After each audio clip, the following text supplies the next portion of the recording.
ओम सजात्म स्वरूप परम गुरु शुद्ध चैतन्य स्वामी ने नमः। स्यदवाद नए षट द्रव्य गुण पर्याय और प्रमाण का जड़ कर्म चेतन बंध का अरु कर्म के अवसान का कह कर स्वरूप यथार्थ जग का जो किया उपकार है उसके लिए जिन वाणी माँ को वंदना शतवार है, वंदना शतवार है। श्रीमद् आचार्य भगवत कुंद कुंद देव विरचित प्रवचन सार के दूसरे श्रुत स्कंध की ओर बढ़ते हुए ज्ञेय तत्व प्रज्ञापन अर्थात ज्ञेय तत्व को बतलाते हैं। उसमें प्रथम पदार्थ का सम्यक यानी यथार्थ द्रव्य गुण पर्याय स्वरूप वर्णन करते हैं। गाथा नंबर 93। पदार्थ द्रव्य स्वरूप है, द्रव्य गुणात्मक कहे गए हैं और द्रव्य तथा गुणों से पर्यायें होती है। पर्याय मूल जीव पर समय अर्थात मिथ्या दृष्टि है। पहले जो अधिकार लिया, कल हमने जो देखा, यह ज्ञान तत्व प्रज्ञापन, पहले ज्ञान को समझाया। अब ज्ञान किसे कहा और ज्ञान का परिणमन हमें कैसे करना है, इसको समझाने के लिए अब आगे उसका विस्तार करते हैं कि आत्मा ज्ञान मात्र कहा, ज्ञान ही आत्मा है, आत्मा ही ज्ञान है। ज्ञान में अनंत गुणों का समावेश हो जाता है अपेक्षा से। ऐसा जो द्रव्य गुण पर्यायात्मक परिपूर्ण घनपिंड त्रिकाली ध्रुव तत्व वह तो द्रव्य है। ऐसे एक द्रव्य में, एक जीव में यानी मुझ में अनंत गुण है।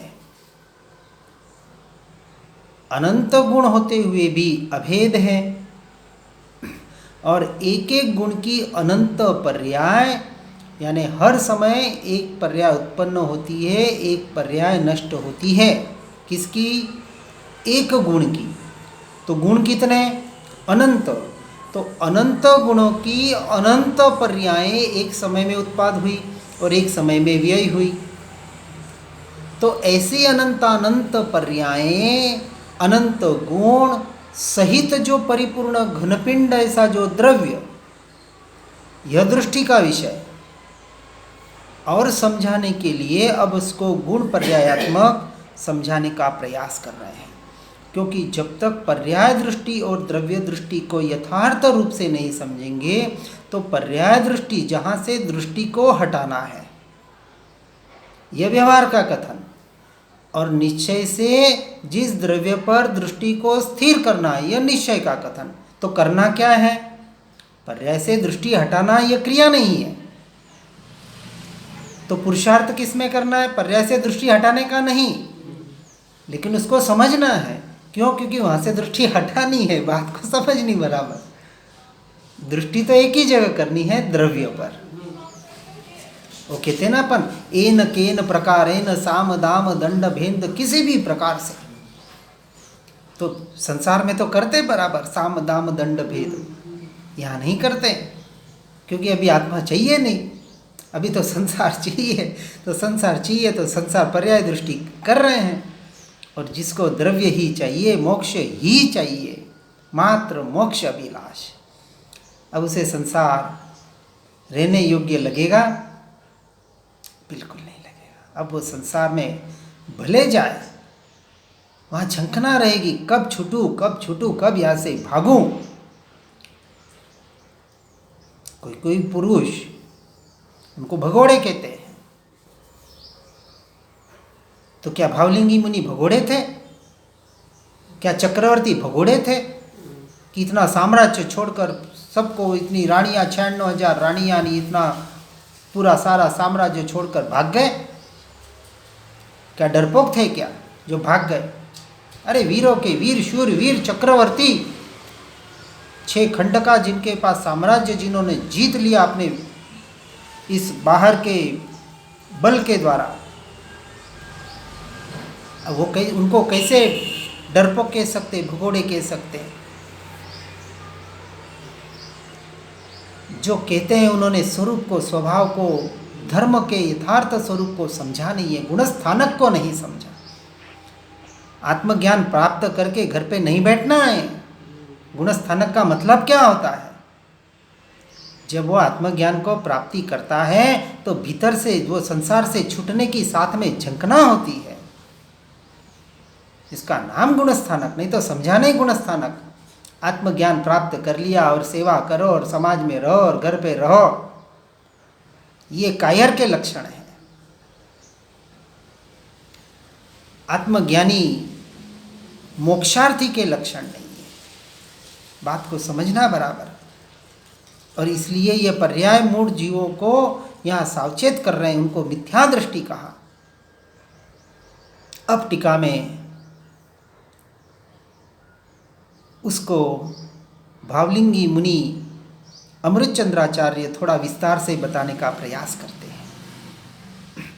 इस विश्व में जो कोई जानने में आने वाला पदार्थ है वह समस्त ही विस्तार सामान्य समुदायात्मक, जो ज्ञेय यानी जो जानने में आते हैं उसे ज्ञेय कहा। वह कैसे हैं? विस्तार सामान्य समुदायात्मक, यानी विस्तार सामान्य रूप समुदाय से। विस्तार का अर्थ है चौड़ाई, जिनका विस्तार हुआ है। द्रव्य की चौड़ाई की अपेक्षा से एक साथ रहने वाले सहभावी भेदों को, विस्तार विशेषों को गुण कहा जाता है। अब देखो, जब बाहर मन वचन काया का विस्तार होता है, पुद्गल का विस्तार होता है, तो हम देख रहे हैं कि आज पुद्गल का विस्तार कितना हुआ है, हो रहा है ना। तो ये पुद्गल का विस्तार हो रहा है, जड़ का विस्तार हो रहा है बाहर, और वो दिखाई दे रहा है, वो आज हमें जानने में आ रहा है, क्योंकि अनादि का संस्कार इंद्रियों से जानने का है। अब आज मोबाइल कहें या जो भी कहें, आज यहाँ बैठे बैठे हम अमेरिका में सामने उसको देख के बात कर सकते हैं, ये सारा पुद्गल का विस्तार है। और ऋषि मुनि बैठ के अपने मन के द्वारा पहले बातें करते थे, ये मन के परमाणुओं का विस्तार है। तो ये पुद्गल का विस्तार जैसे बाहर है वैसे ही भीतर जो आत्मा द्रव्य है उसके जो अनंत गुण है उसके अपना विस्तार है। ऐसे सहभावी एक साथ रहने वाले जो गुण कहे जाते हैं, जैसे ज्ञान, दर्शन, चारित्र, सुख, वीर्य इत्यादि, अनंत गुण है। पर अनंत गुण केवल ज्ञान के पहले जानने में नहीं आएंगे। तो अपेक्षा से उसकी 47 शक्तियां बताई आत्मा की, और स्थूलता से थोड़ा भीतर से उसकी जो 6 जीव के लक्षण बताए, दर्शन, ज्ञान, चारित्र, सुख, वीर्य और उपयोग, ये 6 जीव के लक्षण। लक्षण किसे कहा?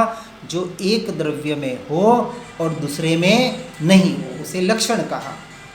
जैसे स्पर्श, रस, गंध, वर्ण, शब्द आदि, ये किसके गुण हैं?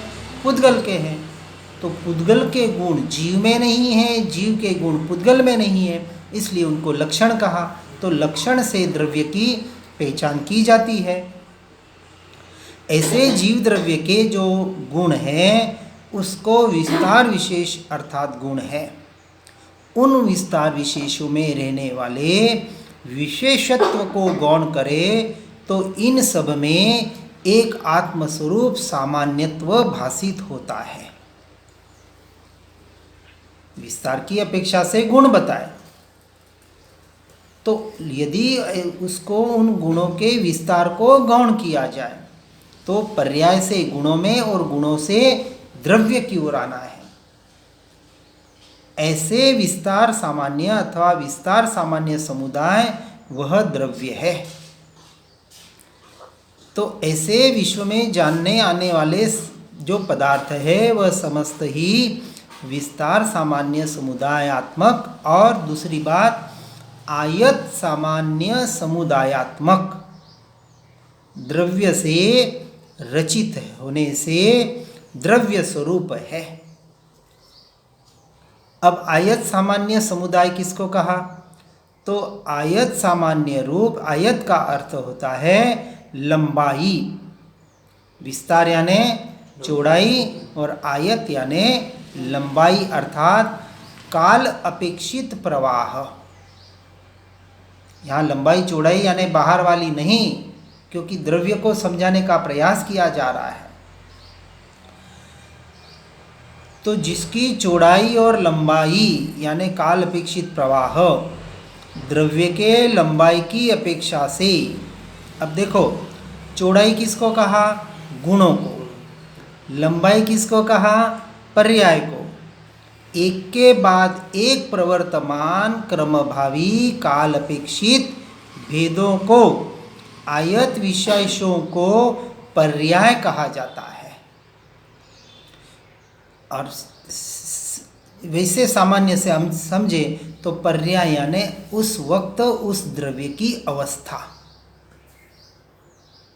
जीव की अपनी अवस्था, पुद्गल की अपनी अवस्था, उस वक्त की उस समय की जो उसकी अवस्था है वह उसकी पर्याय है। अब उस अपेक्षा से, उस पर्याय की अपेक्षा से यानी पर्याय की अपेक्षा से लंबाई, क्योंकि पर्याय बहुत लंबी होती है, लंबी चलती है, निरंतर चलती रहती है। गुण अपनी जगह स्थिर है,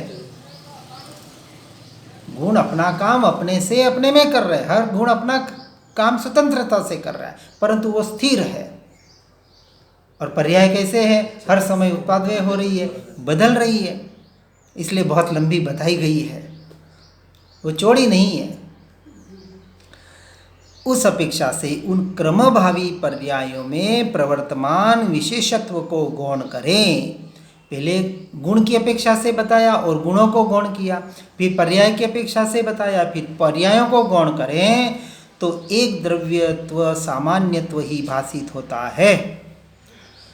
और ऐसे द्रव्यों और गुणों को, पर्याय और गुणों को गौण करके जो अपने दृष्टि को द्रव्य की ओर करता है उसको द्रव्य दृष्टि कहा। ऐसा द्रव्य और द्रव्य एक जिनका आश्रय है, ऐसे विस्तार विशेष स्वरूप यानी अनंत गुणों का आश्रय और अनंतानंत पर्यायों का आश्रय रूप कौन है? यह द्रव्य है। कौन सा द्रव्य? जीव द्रव्य। और वो जीव द्रव्य कौन है? मैं हूँ। अंत में कहा ना है, बाहर के जीव द्रव्य से भी हमें कोई लेना देना नहीं है। अनंतानंत जीव हैं, उससे भी मुझे कुछ भी प्रयोजन नहीं है। चाहे घर परिवार वाले हो, संसार वाले हो, समाज वाले हो, कोई भी हो। अब क्या बनना है? पक्का स्वार्थी बनना है, स्व का अर्थी बनना है। यदि मोक्ष को पाना है, मुक्ति को पाना है, किसको पाना है? आत्मा को पाना है। तो स्व को पाना ही तो मोक्ष है। अब इस तरह से जिसका आश्रय होने से यह अनंत गुणों से बने हुआ होने से गुणात्मक है, और पर्याय जो कि आयत विशेष स्वरूप है, जिनके लक्षण ऊपर कहे गए हैं, ऐसे द्रव्यों से तथा गुणों से रचित होने से द्रव्यात्मक भी है और गुणात्मक भी है। उसमें अनेक द्रव्यात्मक एकता की प्रतिपत्ति की कारणभूत द्रव्य पर्याय है। यानी अनेक द्रव्यात्मक एकता रूप ऐसी जिसकी प्राप्ति यानी ज्ञान, उसका जो स्वीकार, ऐसे कारणभूत होने से वह द्रव्य पर्याय है। जो पर्याय, देखो अब पर्याय को समझाने का प्रयास करेंगे। वह दो प्रकार का है, एक समान जातीय और एक असमान जातीय या विजातीय। उसमें समान जातीय वह है जैसे कि अनेक पुद्गलात्मक, द्विअणुक, त्रिअणुक इत्यादि, यानी 2 अणु से 3 अणुओं से ऐसे बना हुआ लेकिन समान जाति का। और एक असमान जातीय वह है जैसे कि जीव पुद्गलात्मक, देव, मनुष्य इत्यादि। एक तो एक ही द्रव्य के वही परमाणु है। जैसे दूध लिया तो दूध में सारे परमाणु दूध के ही है, एक समान जाति के है, इसलिए सारा सफ़ेद। अब उनके जो भी गुण लक्षण है सारे एक समान है, वो समान जाति है। अब उस दूध में शक्कर डाल दी तो शक्कर दूध रूप जो मीठा दूध है वह असमान जाति का हुआ। उसी तरह ये आत्मा और आत्मा के प्रदेश, आत्मा की अनंत गुण, उसके पर्याय वो एक समान जाति के हैं, वो उनमें अपने से अपने में परिणमित हो रहे हैं। और ये पुद्गल, ये मन वचन काया, अब इसका परिणाम, पुद्गल का परिणाम पुद्गल से पुद्गल में हो रहा है। तो 2 द्रव्य है, लेकिन 2 द्रव्य कैसे हैं? असमान जाति के हैं, एक जाति के नहीं है, एक लक्षण के नहीं है। 2 द्रव्य है, दोनों के लक्षण अलग है, दोनों की जाति अलग है। अब कौन सी जाति? मैं ब्राह्मण, मैं क्षत्रिय, मैं वाणिया, मैं जैन, मैं मुसलमान, ये जाति नहीं। ये जाति तो जाति है ही नहीं, यहाँ उसका कोई स्वीकार नहीं है। लेकिन आज हम कौन से जाति पर लड़ रहे हैं? अरे मैं ऐसा और मैं ऐसा, तू ऊंचा और मैं नीचा, और मैं नीचा तू ऊंचा, ऐसा ऊंच नीच, जाति समान, ये धर्म के भेद, ये क्या संप्रदायों पे कहाँ नहीं भटक रहा है। यहाँ स्पष्ट बताया कि सभी जीव एक समान है तो एक जाति के हैं, कोई ऊंचा नीचा नहीं है, सभी जीव सिद्ध सम। और बाहर जो जातियां दिख रही है ये तो पुद्गल के परिणाम है, कर्मों के उदय हैं। अब यहाँ जो जीव को समझाने का प्रयास किया जा रहा है कि गुण द्वारा आयत की अनेकता की प्रतिपत्ति की कारणभूत गुण पर्याय है, वह भी 2 प्रकार की है, स्वभाव पर्याय और विभाव पर्याय। पहले द्रव्यों की जाति बताई, अब यहाँ स्वरूप के लक्ष्य से बता रहे हैं। स्वभाव पर्याय और विभाव पर्याय, यह पर्याय किसकी? जीव से होने वाली। तो ये भी 2 जाति बताई। उसमें समस्त द्रव्यों के अपने अपने अगुरु लघु गुण द्वारा प्रति समय प्रकट होने वाली षटस्थान पतित हानि वृद्धि रूप अनेकत्व की अनुभूति, वह स्वभाव पर्याय। पहली कौन सी पर्याय बताई? कि द्रव्यों के अपने अपने अगुरु लघु गुण द्वारा प्रति समय प्रकट होने वाली षट स्थान पतित, जो 6 स्थानक बताएं, उसके द्वारा हानि वृद्धि रूप अनेकत्व की अनुभूति, वह स्वभाव पर्याय, क्योंकि वहाँ परिणमित हो रहा है इसलिए पर्याय कहा। और रूपादि के या ज्ञानादि के स्वपर के कारण प्रवर्तमान पूर्वोत्तर अवस्था में होने वाले तारतम्य के कारण देखने में आने वाले स्वभाव विशेष रूप अनेकत्व की आपत्ति विभाव पर्याय।